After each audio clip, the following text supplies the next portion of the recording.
Our next experiment is conductometer. सबसे पहले हम इसका एम देखते हैं. तो M is to determine the strength of given monobasic acid that is HCl conductometrically using NaOH. ये एक एसिड बेस टाइट्रेशन है. यहाँ पर हम एसिड यूज कर रहे हैं मोनोबेसिक एसिड यानी कि HCl. इसे हम टाइट्रेट करेंगे हमारे बेस के साथ या NaH के साथ. हमने यहाँ पे निकालनी है स्ट्रेंथ. इस HCl की हमें स्ट्रेंथ निकालनी है यूजिंग कंडक्टोमीटर. ये हमारा ऑपरेटर्स प्रैक्टिकल है. हम यहाँ कंडक्टोमीटर को यूज करके HCl की स्ट्रेंथ को निकालनी है और हम यहाँ पे साथ में बेस यूज कर रहे हैं NaOH. हमें सबसे पहले HCl की नॉर्मेलिटी निकालनी है, फिर हम क्या निकालेंगे स्ट्रेंथ. ये सेम चीज हम पहले भी कर चुके हैं. तब हमने पोटेंशियोमीटर को यूज किया था.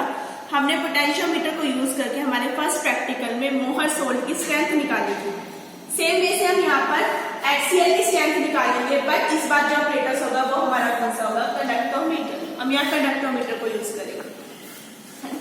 इसकी जनरल टाइट्रेशन जो है आपने अपनी BSc में भी की हुई है फर्स्ट ईयर में और अपनी +2 में भी करते हो, जो आपकी सिंपल एसिड बेस्ड टाइट्रेशन होती है. सबसे पहले इसके लिए केमिकल देखते हैं. हम यहाँ पे एक एसिड चाहिए दैट इज HCl, जिसकी नॉर्मेलिटी मुझे नहीं पता. पहले मैं नॉर्मेलिटी निकालूंगी, देन मैं स्ट्रेंथ निकालूंगी. दूसरा मुझे NaOH चाहिए, तो मैंने 0.5 नॉर्मल NaOH लिया. Distilled water and indicator phenolphthalein. ये मेरा इंडिकेटर है फिनोफ्थलीन. इंडिकेटर क्या होता है? जो हमें कलर इंडिकेट करता है कि हमारा एंड पॉइंट आ गया, उसे हम क्या बोलते हैं? इंडिकेटर. तो हमने यहाँ पे इंडिकेटर यूज किया फिनोफ्थलीन को. ऑपरेटर्स हमें चाहिए जो टाइट्रेशन यूज होते हैं, बीकर, पीपेट, टाइट्रेशन फ्लास्क, ठीक है, ब्यूरेज. ये सारे हमारे क्या ऑपरेटर्स हैं जो हमें चाहिए. इसके साथ हमें, क्योंकि कंडक्टोमेट्रिक टाइट्रेशन है, तो कंडक्टोमीटर और कंडक्टोमेट्रिक सेल की हमें क्या होगी? रिक्वायरमेंट.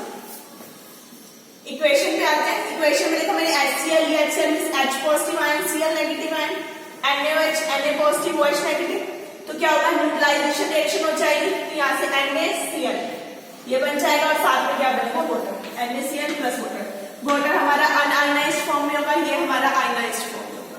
तो ये आ गई इसकी केमिकल इक्वेशन. अब आते हैं ऑब्जर्वेशन पे. ऑब्जर्वेशन के साथ साथ हम डिस्कस करते हैं यहाँ पर इसमें प्रोसीजर को भी. हमने यहाँ फिर से 2 टेबल बनाए just like potentiometer. First one हमारा क्या है? General table. और सेकंड हमारा क्या है? Conductometric table. जनरल टेबल के लिए आपने क्या करना है? सबसे पहले आप 20 ml HCl को पिपेट आउट करोगे एक फ्लास्क में और ब्यूरेट में लगा दोगे अपना NaOH. एक ब्यूरेट लगाओगे ऊपर, उसमें NaOH फिल कर लोगे और नीचे फ्लास्क में 20 ml HCl को पिपेट आउट करोगे. इसके बाद आपने क्या करना है? इसी के अंदर आपने इंडिकेटर डालना है फिनोफ्थलीन.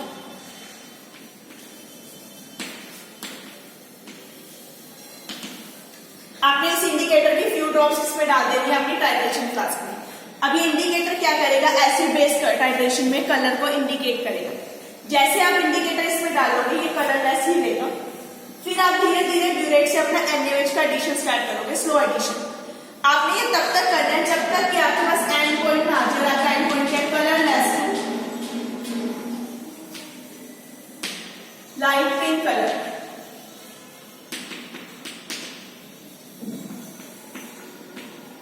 ये क्या आपका एंड पॉइंट, ठीक है. आपने HCl ले लिया, फ्लास्क में फिनोफ्थलीन इंडिकेटर डाल दिया, ब्यूरेट से NaOH डालना शुरू किया और ये NaOH तब तक डालना है जब तक कि आपकी फ्लास्क का कलर क्या ना हो जाए? Light pink. जैसे आपका लाइट पिंक कलर आ जाएगा आप अपनी रीडिंग नोट करते हैं.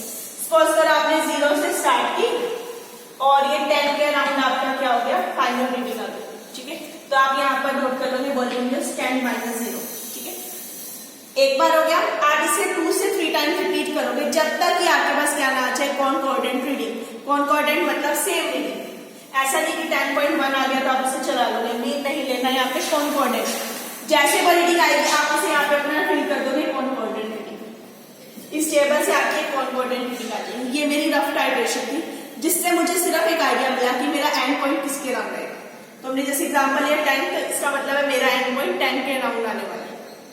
डन. अब आते हैं अपने दूसरे टेबल पे. कंडक्टेंस का टेबल है. इसके लिए हम क्या करेंगे? सेम वे से हमें करना है. जितना हमने पहले लिया उतना ही आप फिर से HCl 20 ml. आपने 20 ml HCl को पिपेट आउट कर लेना है। आप पिपेट आउट करना है जैसे फ्लास्क में ना डाल के कहाँ डालना है, बीकर। पहले फ्लास्क में लेना है, अब बीकर में लेना है। अब हमें किसी इंडिकेटर की जरूरत नहीं है। पहले टेबल के लिए हमें इंडिकेटर की रिक्वायरमेंट थी क्योंकि वो जनरल टाइट्रेशन थी। यहाँ हमें कंडक्टेंस नोट करनी है, कलर नहीं नोट करना है, तो हमें कोई इंडिकेटर नहीं चाहिए, सिर्फ आप HCl ले लोगे अपने बीकर करके और फिर से ब्यूरेट के अंदर फिल कर लोगे अपना NaOH। अब आप 1 by 1 NaOH का एडिशन करोगे इस बीकर में, साइड को डिप करोगे इसमें और अपनी कंडक्टेंस को ऑपरेटर्स की हेल्प से नोट करोगे। बट कितना एडिशन करना है इसके लिए हमें यहाँ पे एक स्केल सेट करना पड़ेगा। उस स्केल को सेट करने के लिए हमें इस रीडिंग की हेल्प लेनी पड़ेगी। अब देखो मुझे यहाँ से पता लगा कि मेरा आंसर कितने आने वाला है 10, तो मेरे को क्या करना है, 10 का मतलब है मेरा जो कंडक्टेंस की रीडिंग है वो 10 आएगी, तो मुझे 10 के अराउंड स्लो एडिशन कर देना। हो सकता है मुझसे कुछ ड्रॉप्स एक्स्ट्रा गिर गई हो, आंसर 9 आने वाला हो सकता है कुछ ड्रॉप्स कम गिर गई हो तो आंसर 11 आना पड़ेगा। तो मैं 9 से 11 के बीच में थोड़ा स्लो एडिशन करूंगी और इससे पहले और इसके बाद मुझे पता है मेरा आंसर नहीं आएगा, तो मैं वहां पे एडिशन को क्या कर दूंगी, फास्ट करूंगी। तो सबसे पहले हम स्केल सेट कर लेते हैं।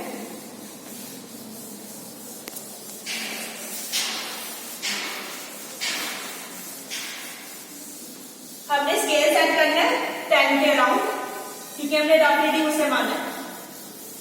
अब मुझे पता है 10 के अराउंड आंसर आने वाला, तो पहले थोड़ी फास्ट एडिशन करेंगे। पहले 0 ml डालेंगे, कोई भी NaOH की एडिशन नहीं थी, तब क्या रीडिंग है, फिर आप कर दो 2 ml, 4 ml, 4 ml, फिर 6 ml, 7 ml, 7.5, 8, 8.5, 9, ठीक है। 9 के बाद अब थोड़ा सा स्लो चलो, 9.2, 9.4, 9.6, 9.8, 10, then 10.2, 10.4, 6, 8, जब तक कि आपका एंड पॉइंट ना आ जाए 11, थोड़ा सा और स्लो चलते हैं।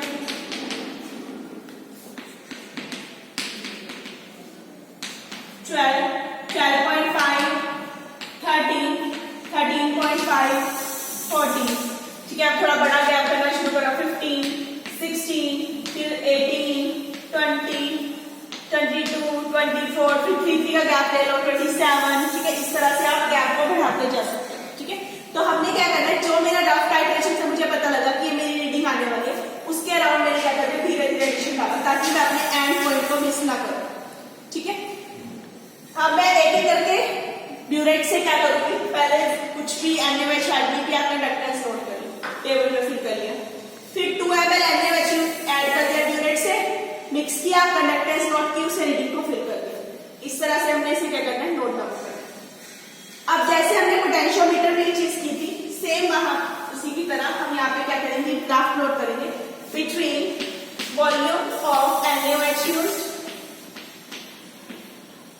क्योंकि मैंने यहाँ NaOH यूज किया, इसकी कितनी वॉल्यूम मैंने यूज कर ली ये टेबल से, और साथ में कंडक्टेंस। हमें पता है कंडक्टेंस रेजिस्टेंस का इनवर्स होती है, रेजिस्टेंस की यूनिट होता है ओम, तो कंडक्टेंस के हो गए ओम इनवर्स, इसे मैं लिखूंगी, ठीक है। जब आप यहाँ पर देखोगे जो आपकी कंडक्टेंस आएगी तो आपका कुछ इस तरह का ग्राफ है,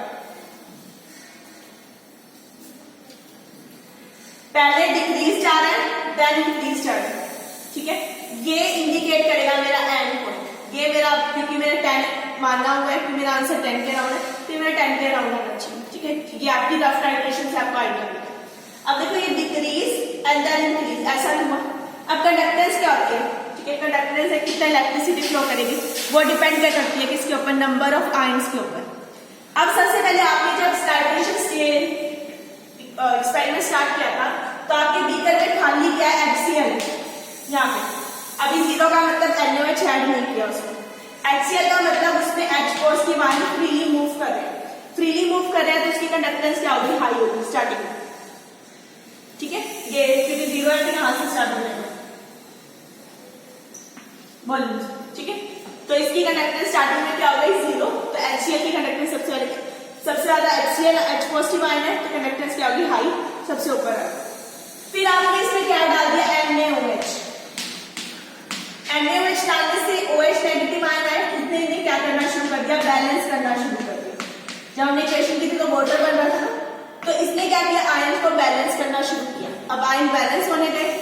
वाटर बनने लग गया, वो तो अनआयनाइज्ड फॉर्म में है, तो नंबर ऑफ आयन कम हो गए, और जितने आयन्स कम हो जाएंगे उतनी कंडक्टेंस कम होगी। तो देखो कंडक्टेंस क्या होने लगी, कम होने लगी।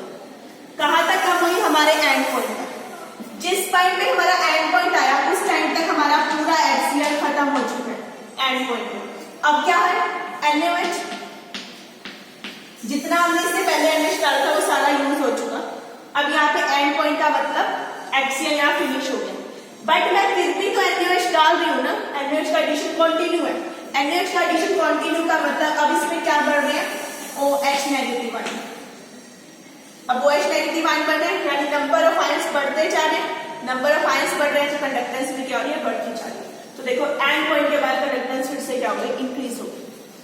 यहाँ डिक्रीज क्यों हुई, क्योंकि स्टार्टिंग में खाली H पॉजिटिव आयन थे HCl से, कंडक्टेंस बहुत हाई था। जब मैंने NaOH डालना शुरू किया उन्होंने इसे बैलेंस किया तो आयन कम होते गए। कब तक कम होंगे, जब तक हमारा एंड पॉइंट ना जाए। इस एंड पॉइंट का मतलब HCl पूरा खत्म हो चुके हैं। अब फिर से हम NaOH डाल रहे हैं तो आयन्स फिर बढ़ रहे हैं, तो हमारी कंडक्टेंस फिर से क्या होती जा रही है, इंक्रीज होती जा रही है। ठीक है, तो इसीलिए इस ग्राफ के डी शेप में आता है। हमें इस वॉल्यूम को नोट करना है, ये हमारी वॉल्यूम आ जाएगी, कितने पे हमारा एंड पॉइंट है। तो ये आ गया हमारा ऑब्जर्वेशन टेबल। अब लास्ट पार्ट यानी हमारी कैलकुलेशन, उस पर चलते हैं। हमें निकालनी है स्ट्रेंथ ऑफ HCl, तो उसके लिए हम सबसे पहले निकालेंगे नॉर्मैलिटी। तो हमारा ए पार्ट है normality of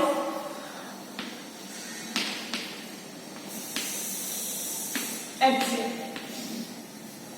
applying normality equation, जैसे पहले क्या था, N1V1 is equal to N2V2,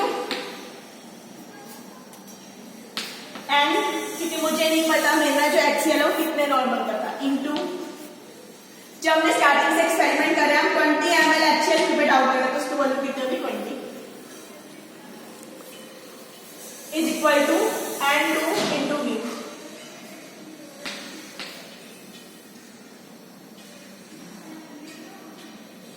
इधर आ गया हमारा NaOH मैंने स्टार्टिंग से कितना लिया है, 0.5 नॉर्मल। आपके एज में भी देख सकते हो, हम यहाँ लिखेंगे 0.5।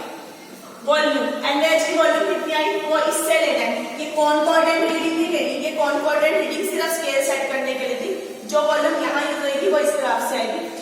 लेट दैट इज V, तो यहाँ से N निकालो, let that come out to be A normal, उसकी वैल्यू क्या थी, A नॉर्मल। तो मैंने नॉर्मैलिटी निकाल ली। अब आता है B पार्ट पे, स्ट्रेंथ ऑफ HCl। मुझे तो मेन काम तो स्ट्रेंथ निकालने का था। Strength is equal to normality into equivalent wait.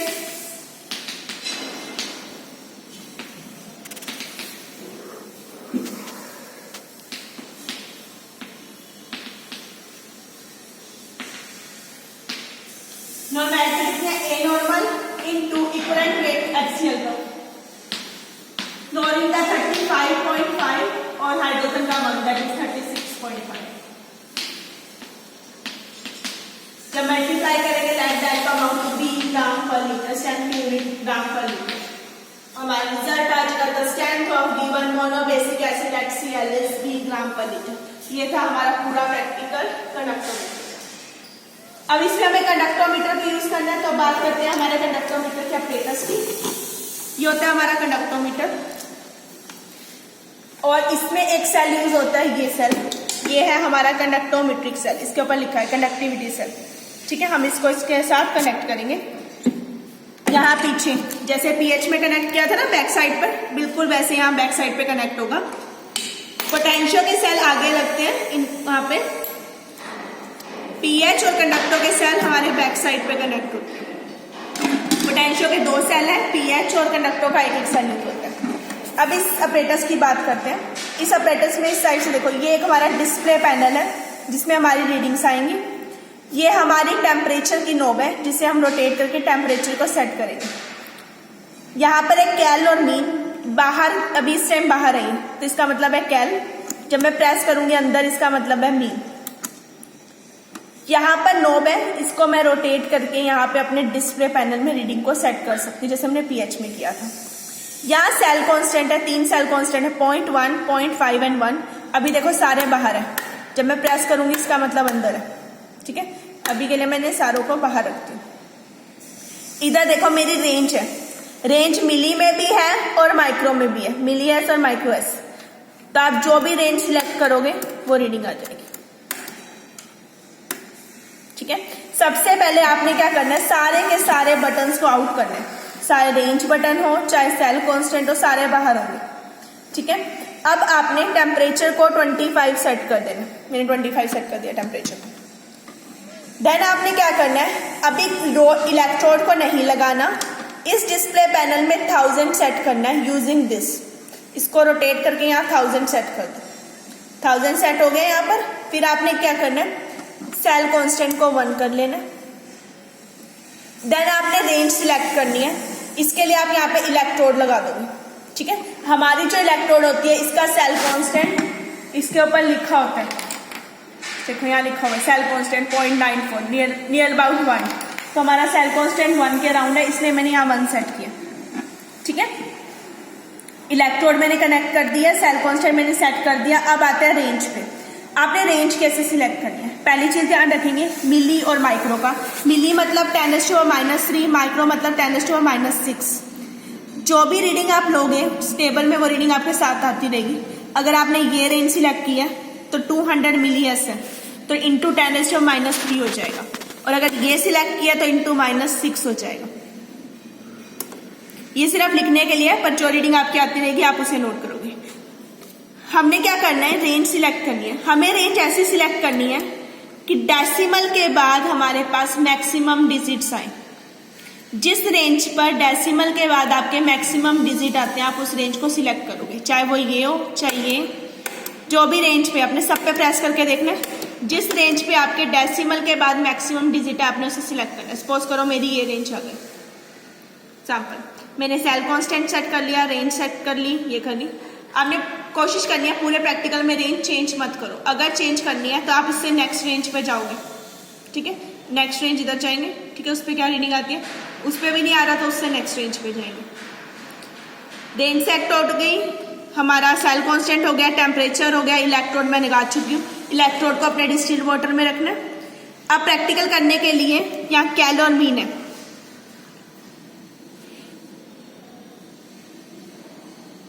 आपने जब रीडिंग पढ़नी है तब ये कहा होगा मीन पे, otherwise it should be at cal position. ठीक है, अब मैंने इलेक्ट्रोड लगाई है, अभी कुछ नहीं किया, कैल पे ये सब कुछ सिलेक्ट हो गया। Range select, cell constant, temperature.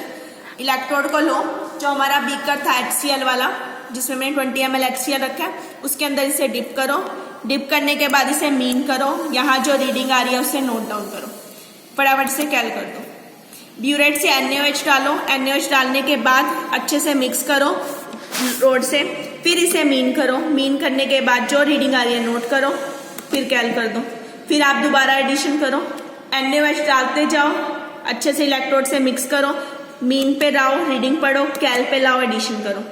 कैल मीन आपने ही करना है, जैसे रीड स्टैंड बाय या OTP वाला हम कर रहे थे, बिल्कुल उसी तरह से।